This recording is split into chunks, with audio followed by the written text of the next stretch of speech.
Good morning. Gonna try to catch some moving, beautiful clouds and flocks of birds coming through. All right. I'm going to continue with the book How to Raise Your Self-Esteem by Nathaniel Branden. We are on page 21. Eva, age 15, was failing in school. She rarely came home from school or dates at the time she had promised. Her parents complained of her frequent lies. Her mother, who confided that her own life had been rather wild prior to her marriage, said to me, "I'm terrified. Eva is so much like me at her age." Eva's father, a stockbroker, confided, "I was a teenager and I know what can go on. I wasn't an angel myself," as Eva well knows, as she's heard her mother and me talk about it. I love Eva and I'm concerned about her behavior. Eva's older brother was a good student and a model son. In therapy, Eva admitted that she perceived him as the better looking and more intelligent of the two. She knew she was quick to provoke quarrels with him. It very quickly became evident to me that the only way Eva knew to gain attention was to be bad. In other words, she had a poor self-concept and seemed intent on translating it into an unhappy life. The question was how to generate a change in self-concept and in behavior.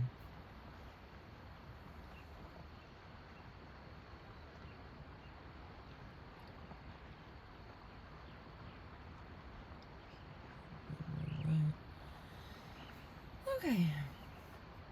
I asked her to sit in front of a mirror and study herself. She said she intensely disliked doing so. She saw everything she disliked in herself reflected in the mirror.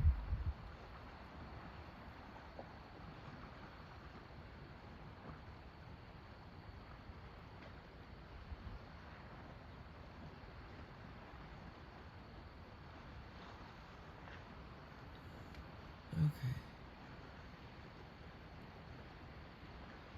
I don't know what it's focusing on. Can't tell if it's getting real clear clouds and blurring the trees, or I mean it's dark, so we're doing the best we can.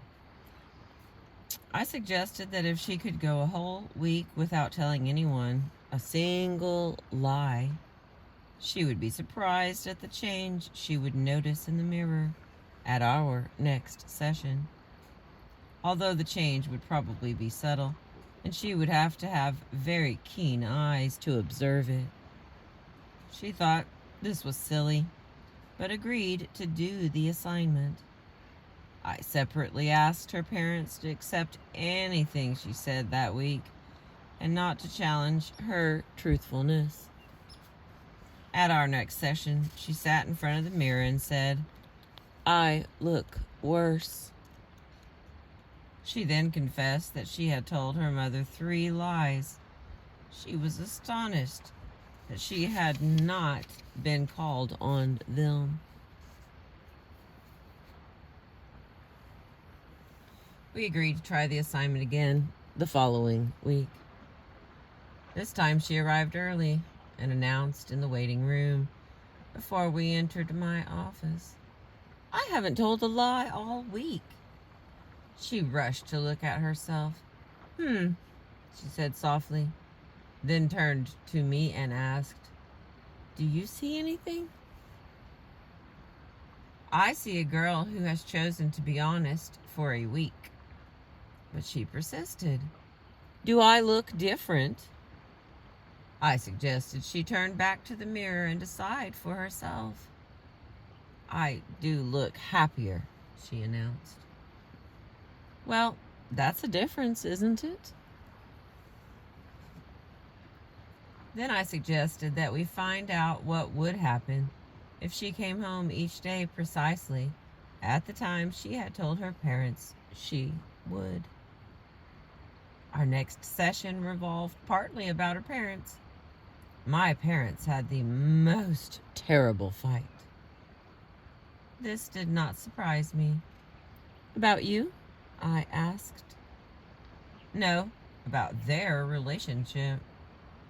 Then she sat down in front of the mirror and said to her reflection, "You see what happens when they don't have you to fight about?"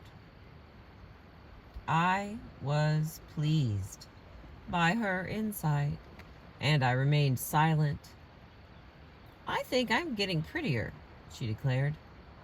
That was her way of telling me that she had successfully carried out her assignment to keep her word.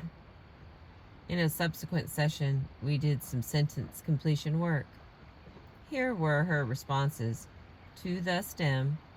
I like myself most when I am not trying to be like everybody else.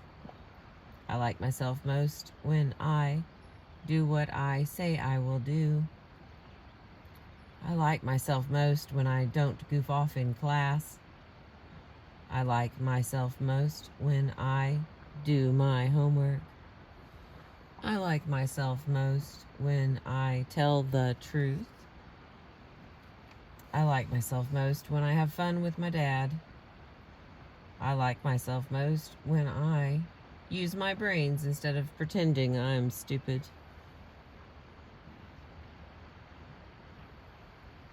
I like myself most when I keep out of trouble.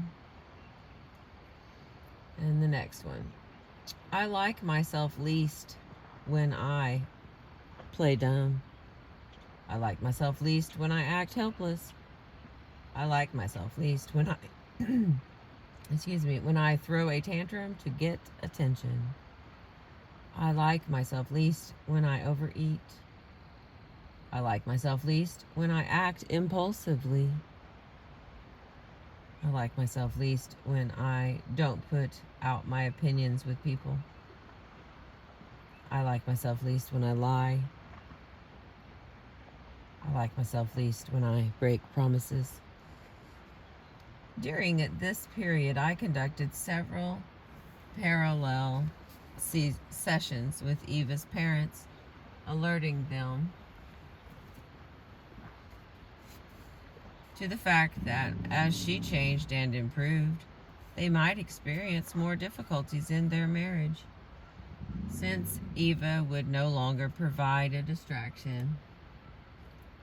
In fact, I warned them they might very well sabotage her progress so as to avoid confronting the problems in their marriage. We agreed to meet at regular intervals, with Eva and her brother present, to monitor the family's responses to Eva's changes. Thus, her desire for attention was now being fulfilled, but in ways that were beneficial to all members of her family. We had engaged her sense of worth, plus her sense of her lovableness, plus her view of her attractiveness, with her honesty and integrity. As Eva learned to live more responsibly, her self-esteem rose. She liked herself more. Her desire to live responsibly became stronger. Her school grades improved. She became more discriminating about both her friends and her activities. She and her brother became best friends. One of the results of Eva's counseling was that her parents saw how their own problems contributed to Eva's difficulties. They sought marriage counseling. Eva learned to differentiate between the traits she admired in her parents and those she did not.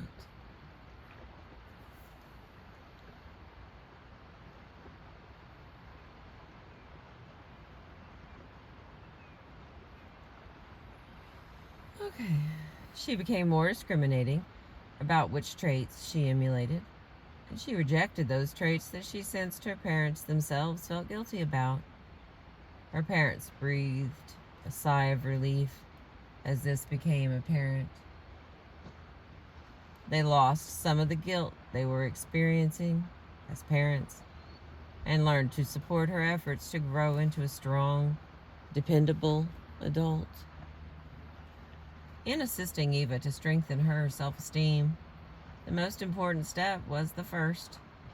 She needed to give up lying. Not only was she lying to others about her actions, she was lying to herself about who she was, pretending an inadequacy that belied her potential. A great deal of other work was needed, but her willingness to experiment with truthfulness was essential for the beginning of change. Is there any aspect of Eva's psychology that might have relevance to you? All right, we're almost done with chapter 2. Got 3 little paragraphs. I trust the reader understands that in my telling of these stories, I have omitted a great deal. This is not a book about the art of therapy. The stories are simplified to keep in clear focus the main points relevant to our purposes. They are offered to help us understand that who and what we think we are influences how we act, to help us appreciate the awesome power of self-concept. What we are chiefly concerned with is what we as adults can do to raise the level of our self-esteem, to learn to love and trust ourselves more, and to have greater assurance about our effectiveness. True, some of us may need therapy to resolve fully our difficulties, but most of us can do a good deal on our own, provided we are willing to make the effort. The situation is somewhat like the issue of physical exercise. It is undeniably easier with a coach or trainer, but with proper guidance from a book, we can produce a major improvement in our condition. It comes down to a question of will and determination. We want to succeed with our lives. We want for ourselves the best that is realistically possible. If self-esteem is the key, how do we generate it? All right, that was the end of chapter 2. The next one will be chapter 3, Living Consciously. That starts on page 27. I've been reading How to Raise Your Self-Esteem by Nathaniel Brandon. I appreciate you.